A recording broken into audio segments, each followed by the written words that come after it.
Hassan Alkontar, a Syrian refugee, was stranded at the Kuala Lumpur International Airport from March 7, 2018, until his arrest on October 1, 2018. He was unable to leave the airport due to his lack of a valid passport and because most countries had closed their borders to Syrian nationals. This left him in a difficult and uncertain situation. He had been in exile from Syria since 2011 due to his refusal to join the military and would be at risk of arrest if returned there. The only option he had was to find asylum in another country. His experience of being stranded in an airport has been compared to the film The Terminal starring Tom Hanks, which is based on the true story of a man who lived in Charles de Gaulle Airport in France for 18 years. The similarity in their situations is not only the living at the airport, but also the uncertainty and lack of options. This situation isn't unique to Alkontar and may become increasingly common for Syrian refugees as many countries are becoming increasingly hesitant to accept Syrian nationals as asylum seekers. However, after spending 7 months in the airport, Alkontar was eventually able to find asylum in British Columbia, Canada in November 2018. He was granted permanent residence and finally able to move on and start a new chapter in his life. Though his experience was difficult and prolonged, it served as a reminder of the difficult and uncertain situations that many refugees are facing around the world and highlights the importance of providing aid and support to those in need. Trapped in Transit: The story of Alkontar's struggle for asylum. Alkontar, who comes from a Druze family in Syria, moved to the UAE in 2006 to work in insurance marketing.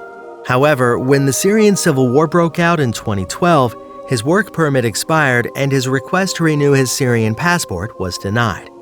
Fearing being drafted into the Syrian armed forces, he remained illegally in the UAE.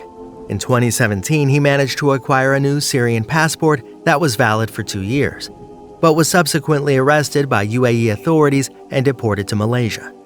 Although Syrians are allowed visa-free entry into Malaysia, the country is not a signatory to the 1951 Convention on the Status of Refugees. Alkontar was only granted a 90-day visitor's permit, and he stayed in Malaysia for a year, doing odd jobs to save enough money to buy a ticket to Ecuador, where he would join his extended family members.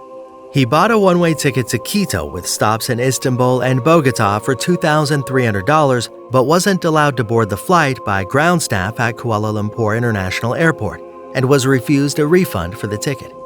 He then bought another ticket to Phnom Penh and was able to board the flight, but was denied entry by Cambodian authorities on arrival and sent back to Kuala Lumpur, and was not allowed to enter the country again due to overstaying his previous permission to remain in the country. This left him stranded in Terminal 2 of the Kuala Lumpur International Airport in a state of legal limbo. Life at the airport. Alkontar found himself stranded at Kuala Lumpur International Airport for months, sleeping on chairs or under stairwells, showering in a disabled toilet, and relying on meals provided by some airport staff. Despite his dwindling savings, people offered him money, and a woman from British Columbia started a fundraising campaign to sponsor him to Canada and provided him with living expenses for at least a year. He has family members in Canada. The United Nations High Commissioner for Refugees attempted to provide him with legal aid. On his 100th day at the airport in June 2018, he jokingly applied to join a NASA mission to Mars as a way to escape the worst parts of humanity. On October 1, 2018, he was detained by Malaysian authorities for being in a forbidden area of the airport. Malaysia's immigration chief stated that they could communicate with the Syrian embassy to facilitate deportation to his home country, but later disclosed that Alkontar would be sent to an undisclosed third country as the discussion and arrangement are being processed together with the foreign mission in Malaysia. He was held in a detention facility for 58 days before his asylum request was expedited by Canadian authorities. In September 2018, Arab-Israeli video blogger Nuzair Yassin made a video about Alkontar, but was unable to visit him since Israeli citizens are not allowed to enter Malaysia. Instead, a Polish citizen, Agon Hare, visited Alkontar on Yassin's behalf. Asylum and life in Canada. In November 2018, Alkontar arrived at the Vancouver International Airport after a long and arduous journey. He had been stranded in Malaysia for over 2 years, unable to return to his home country of Syria due to the civil war, and unable to travel to other countries due to his lack of a passport.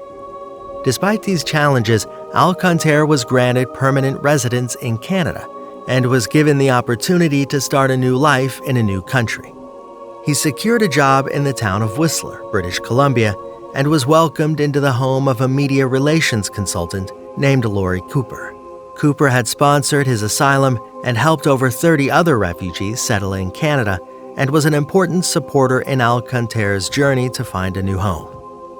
Today, Alkontar works at a restaurant and participates in speaking engagements about human rights and the struggles of refugees. He's also been running a program named Operation Not Forgotten since 2019.